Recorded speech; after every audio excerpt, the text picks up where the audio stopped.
Studios. Joining us now, Emily Havens, Executive Director of the Grammy Museum of Mississippi. Morning, Emily. Thanks for coming on. Good morning. How are you today? Doing great, doing great. So, first, congratulations. Quite the honor, as the museum was recently named as one of the top 10 pop culture museums in the United States. Quite the distinction for the museum, for the state of Mississippi. Congratulations.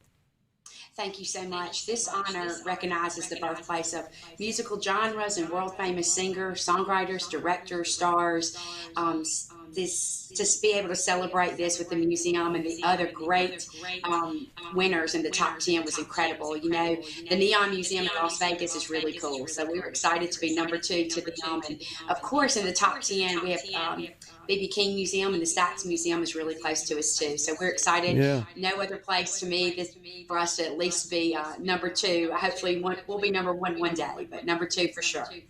Yeah, that is awesome. Something you guys expected, thought might be the case, may come out with this outcome?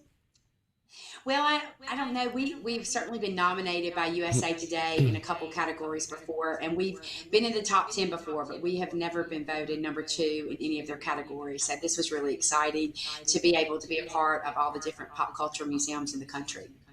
Since that was announced, what has ensued as a direct result of that?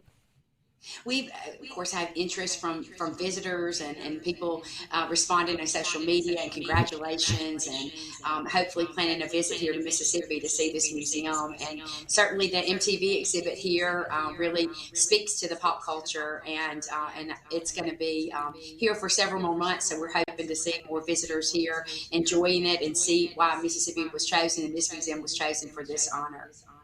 Yeah, really cool. All right, so we just recently had the Grammys, and Mississippi fared pretty well. Tell us about that. Yeah, we were so excited. We had several nominees this time. And of course, just recently, a couple weeks ago, we had Grammy nominee Kenny Brown here, who was nominated with the Black Keys. So we are so excited to have so many Mississippians nominated, and to walk away with a couple of Grammys is incredible. So Cedric Burnside, of course, now nominated a couple times, his first win. We've had him here many times and celebrated his nominations before. Cedric comes sometimes on National Drumming Day, which is in November, and he does lessons with kids. So he's just a great friend of this museum and what we do here. And we've had Kingfish here twice. Kingfish was here when we opened up the Stevie Ray Vaughan exhibit. Stevie Ray was a real influence on Kingfish, and he was a big fan of Stevie Ray Vaughan. And so, of course, he was much younger.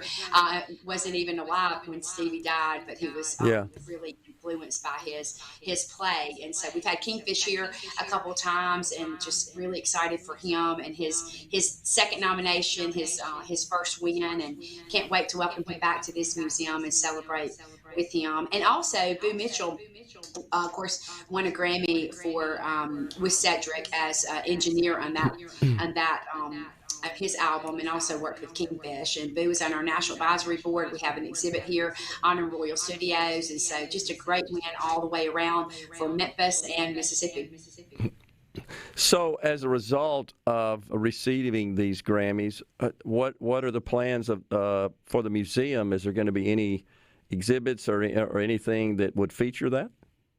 Yeah, we're fortunate enough now with Royal to have Boo's Grammy for Uptown Funk, and so that's in the exhibit. So we haven't talked to him about adding his new Grammy, but certainly having a feature on Kingfish and having a feature on Cedric, having those guys here to do a couple education programs for us and programs for the community, as well as highlighting them in the Mississippi Gallery, is definitely on our radar. Those guys, I'm sure, are going to parade that Grammy around for a little while, and I don't blame them. But hopefully it will land here so we can share it with the world and visitors and students at least for a couple of years. We would love that. And Mississippi has a very positive, storied history with respect to the Grammys, artists from Mississippi, and their winning of Grammy Awards. Does it not? Absolutely. We have so many Grammy winners that I'm going to say a couple of years ago, and haven't done the math lately, but we had more Grammys per capita than the next 5 states combined. And Wow. just really incredible to have that many winners and nominees and Hall of Fame winners, Lifetime Achievement Award winners. And so for us to be able to celebrate those every day, honor them with exhibits and artifacts, and share their stories and their legacies with the world is what we do best here. And so we love to be able every day to see a visitor that said, I didn't know so and so was from Mississippi, and to be able to share who that artist is and their story is really great for us. It's great for our state, and it's great for us to continue to highlight the achievements of Mississippians around the world. Yeah, and that's across the genres too, and as far as Absolutely. Mississippi artists are concerned.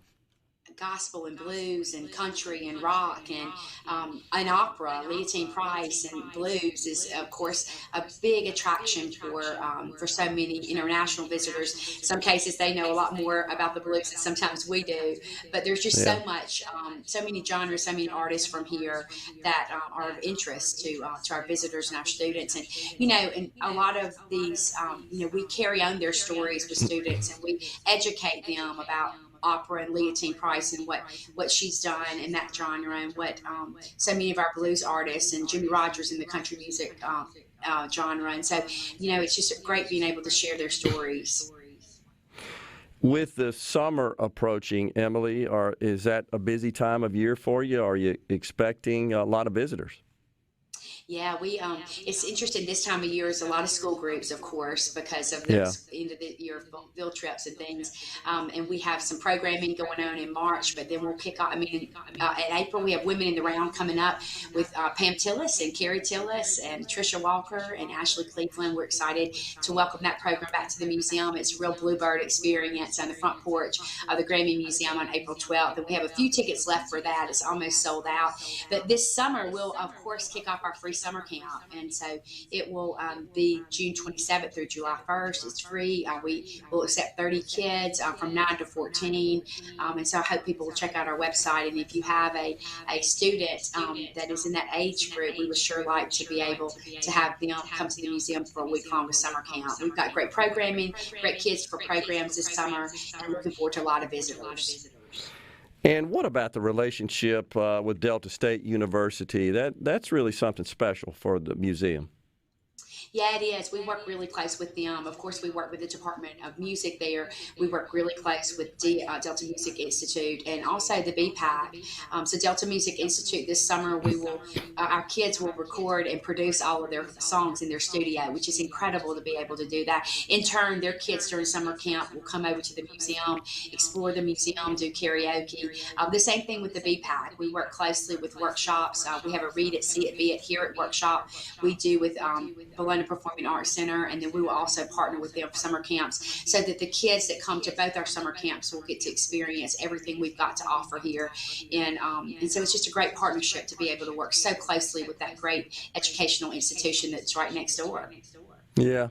I know we've talked about this before in your appearances on the show, but people tend to be a little surprised when they find out that the museum, the Mississippi Museum, is located in the state of Mississippi. What's the connection to the Grammys in the state of Mississippi and that location for the museum? So I think that they're definitely surprised that we're still the second museum in the world, and so we Yeah. work so closely with our sister museum in LA, and we're so proud to partner with them. But we really stand on our own, and as far as our education programs being located to Delta State is really the reason why this museum is located in Cleveland. Education is our North Star. That's what we focus on every single day, and to be able to partner with Delta State and its education programs. And we work closely with even their marketing department. There are ways that we can draw from their students with internships and education internships and things like that, where we can further the things that we do and continue a really deep relationship with Delta State. And so I think it just makes sense for us to be located right next door. Yeah, it's really cool, and it's certainly a source of pride. It should certainly be for all Mississippians to have this fantastic facility located in the boundaries of our state that really represents content and happenings from all across the world with respect to music. Yeah, Absolutely. We're honored to have it here. We look forward to welcoming all the visitors. And if you've been, come back because we have new artifacts, we have new exhibits, we have new programming, and we love to share this museum with everyone across our state and the region. Always good to see you. Emily, thanks for checking in and give us an update. And congratulations on all the success of the museum. And I'm sure we'll talk soon. Take care. Absolutely enjoyed it. Thanks so much. Have a great day. You too. Middays, we'll take a break right here from the Element Wealth Studios. We'll come right back. Stay with us.